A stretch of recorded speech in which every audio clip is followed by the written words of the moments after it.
we have been normalized to think about net worth and long-term wealth, which is great. But also, it's all about how you manage your income that creates the wealth. Saving is a powerful strategy. You will hear a lot of people that's online to make it seem like saving is a bad thing. Because you don't properly save does not mean that you just stop saving completely. If you don't have any asset or any type of liquid capital, then now that's called debt. The only way you can pay back that loan is by money you have yet to earn.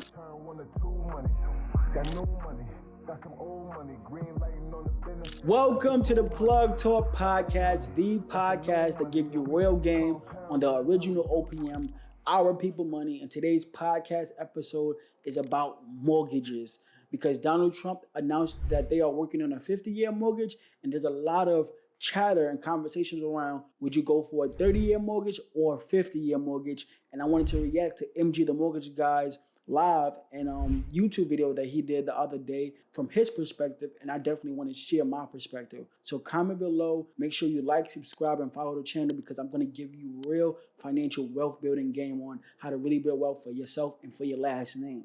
Let's get it. Okay, so I'm putting in simple calculations here, right? If you're on Instagram, you need to go to my YouTube and you'll see it much better, okay? Comment YouTube in my Instagram comments or just search MG the Mortgage Guy, okay? And this is all the Zoom is going to get. All right, so if you're comparing a $400,000, you know what? Let me do this. Let me see if this helps you. Let me see if that helps you. Okay.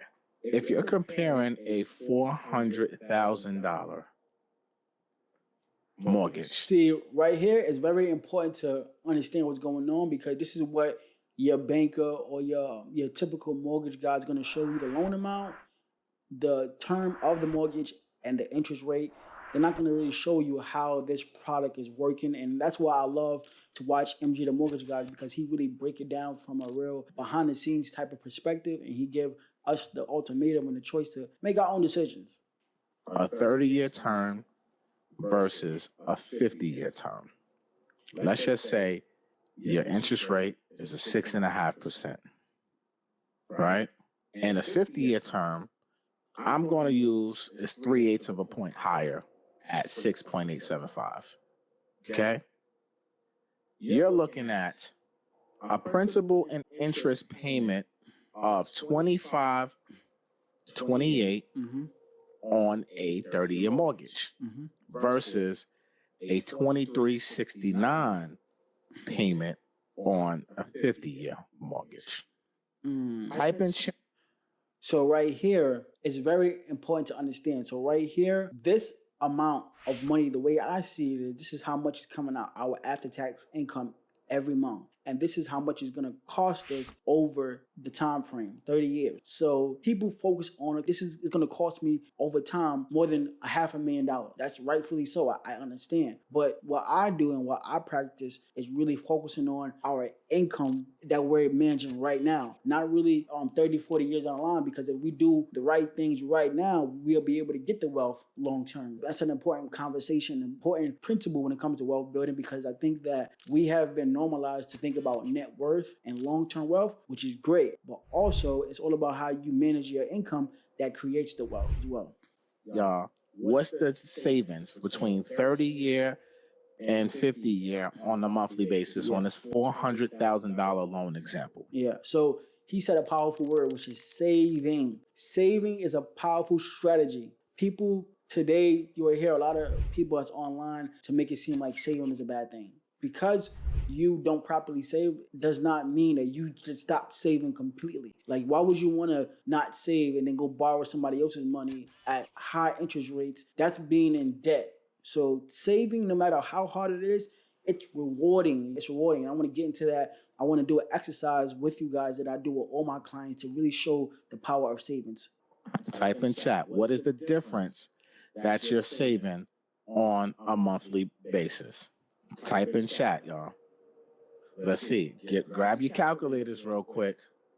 And what is the difference between that 25.28 payment and that 23.69 payment? Type it in chat.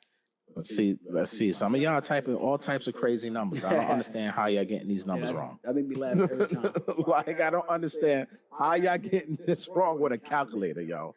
So you're looking at a difference of $159 in savings to $159 in saving.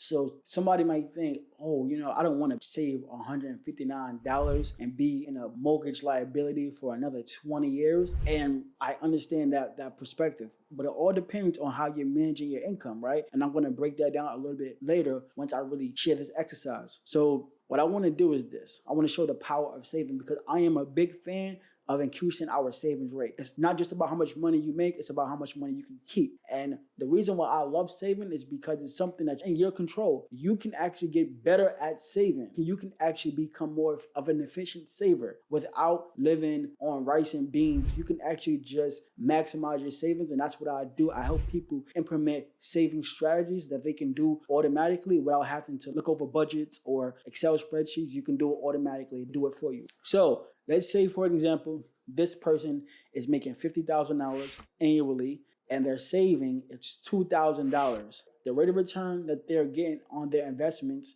because they're saving is 8%. The interest that they get in dollar for dollar is $160. So let's say if this person was to actually save that amount of money by going from a 30-year mortgage to a 50-year mortgage. So that's 159 times 12, which is $1,908. Right? So we save $1,908 for the year. That's a 95% return on investment.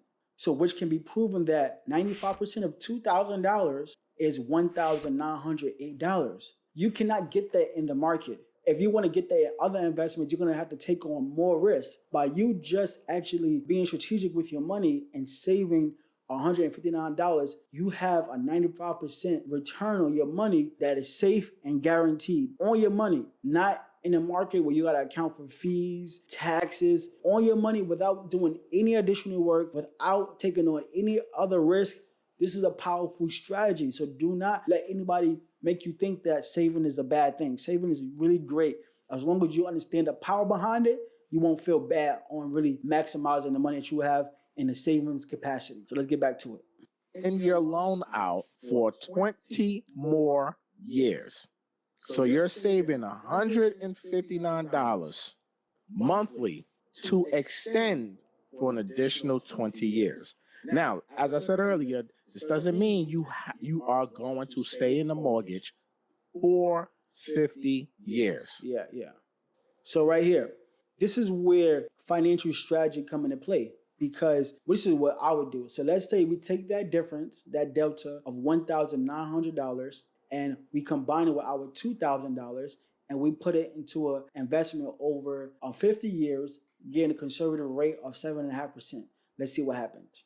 So right here, so that's monthly contributions of $325.66 over 50 years, 7.5% interest rate. Annually compounded over 50 years, we're going to get $1.5 million, over $1.5 million that we have control over, that's accessible to us, that we can use for additional income. We can use for, help our family with it. We can do a lot of things.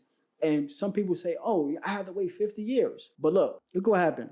Those dollars literally went from just $195,000 of contributions to $1.5 million that you control. See, if you were to make extra payments to the bank directly, if something was to happen while you're making those extra payments, your credit go down or you lose your income, you cannot access that money for anything.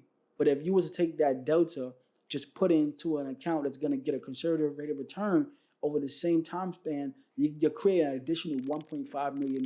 Not to mention the write-offs with the interest, the impact on inflation when it comes to a monthly mortgage payment.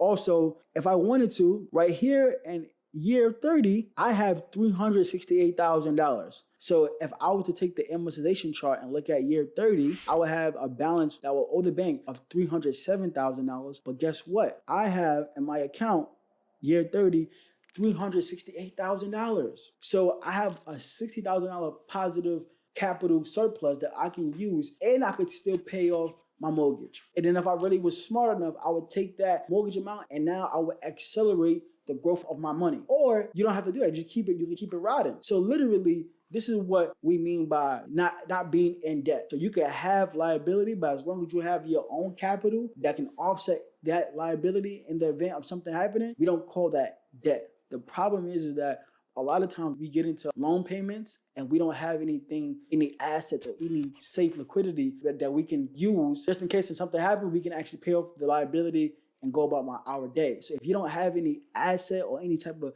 liquid capital, then now that's called debt. Because the only way you can pay back that loan or that debt is by money you have yet to earn. And you collateralizing your after-tax cash flow, which means that now you have less spendable income, which ultimately is going to affect your lifestyle. There's two trains of thoughts, which is one, if you are in financial position to do this strategy long-term, to build long-term wealth, you go ahead and do it.